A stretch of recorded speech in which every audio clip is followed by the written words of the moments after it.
India Pakistan இடையே போர் பதற்றம் அதிகரித்து வரும் நிலையில் நாடு முழுவதும் போர்க்கால ஒத்திகைகளை நடத்துமாறு அனைத்து மாநில அரசுகளுக்கும் மத்திய அரசு உத்தரவிட்டுள்ள சம்பவம் முக்கியத்துவம் வாய்ந்ததாக பார்க்கப்படுகிறது.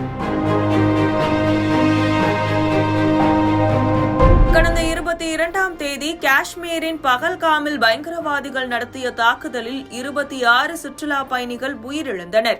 இந்த சம்பவம் ஒட்டுமொத்த நாட்டையும் உலுக்கியுள்ளது. இதன் காரணமாக இந்தியா பாகிஸ்தான் இடையே போர் பதற்றம் நீடித்து வருகிறது. இந்த சூழலில் நாடு முழுவதும் நாளை போர்க்கால பாதுகாப்பு ஒத்திகை நடத்துமாறு அனைத்து மாநில அரசுகளுக்கும் மத்திய உள்துறை அமைச்சகம் உத்தரவிட்டுள்ள சம்பவம் உலக தலைவர்களின் கவனத்தை ஈர்த்து வருகிறது.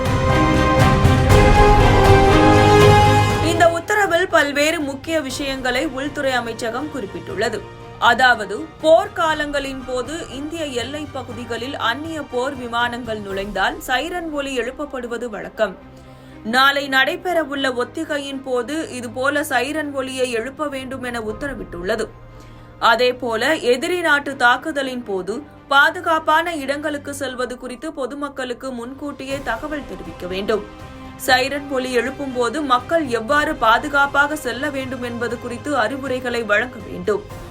போர்க்காலங்களில் எவ்வாறு செயல்பட வேண்டும் என்பது குறித்து தன்னார்வலர்கள் மாணவ மாணவியருக்கு சிறப்பு பயிற்சிகளை வழங்க வேண்டும் என அறிவுறுத்தியுள்ளது. அது மட்டுமின்றி போரில் காயமடைந்தவர்களை மீட்பது, முதலுதவி செய்வது, எதிரிகளின் தாக்குதலிலிருந்து பொதுமக்களை பத்திரமாக பாதுகாப்பது குறித்து அவர்களுக்கு சிறப்பு பயிற்சி அளிக்கப்பட வேண்டும் என தெரிவிக்கப்பட்டுள்ளது. வான்வழி தாக்குதல் நடக்கும் சமயத்தில் எதிரிகள் குடியிருப்புகளை கண்டறிவதை தடுக்க மின் சேவையை முழுமையாக நிறுத்தி இருளில் மூழ்க செய்யும் நடவடிக்கைகளை மேற்கொள்ள வேண்டும்.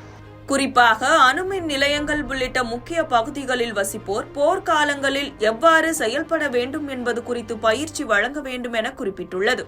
கடந்த 1971ஆம் ஆண்டு இந்தியா பாகிஸ்தான் இடையே போர் ஏற்பட்ட போது இதேபோல போர்க்கால ஒத்திகை மேற்கொள்ளப்பட்டது.